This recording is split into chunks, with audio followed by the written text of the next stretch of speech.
মঙ্গলবার 2 দফা দাবিতে মহকুমা শাসকের নিকট ডেপুটেশন দেয় সোনামুড়া কিষাণ কংগ্রেস। সেখানে উপস্থিত ছিলেন কিষাণ কংগ্রেসের রাজ্য কোঅর্ডিনেটর আবু খায়ের সহ আরো অনেকে।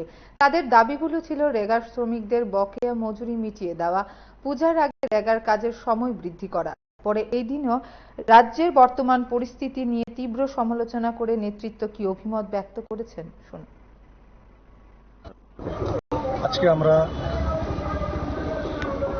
সোনামুড়া ডিস্ট্রিক্ট কংগ্রেসের মাধ্যমে সোনামুড়া কিষাণ কংগ্রেসের তরফ থেকে এসডিএম এর কাছে আমরা ডেপুটেশন দিয়েছি।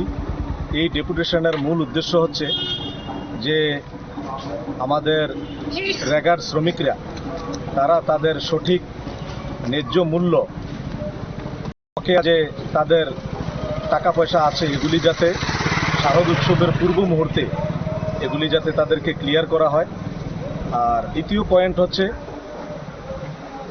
দুর্গা উৎসবের পূর্বে আরও 10 দিন কাজ যাতে প্রদান করা হয়, যাতে এই পুজো সুন্দরভাবে পরিচালিত হয় এবং পাশাপাশি শ্রমজীবী, কৃষিজীবী এবং সমস্ত আমাদের মায়েরা বোনেরা যারা গরিব অংশের মানুষ তাদেরকে যাতে সুন্দরভাবে দুর্গাপূজা উপভোগ করতে পারে, এই বিষয়ে আমরা এসডিএম এর কাছে আমরা এই দাবি দাবা রেখেছি। এবং এই দাবি দাবা গত 6 সেপ্টেম্বর আমাদের ত্রিপুরা প্রদেশ কংগ্রেসের তরফ থেকেও আমাদের মাননীয় মুখ্যমন্ত্রী ডক্টর মানিক সাহার কাছে একটা প্রতিনিধিমণ্ডল গিয়েছিলেন।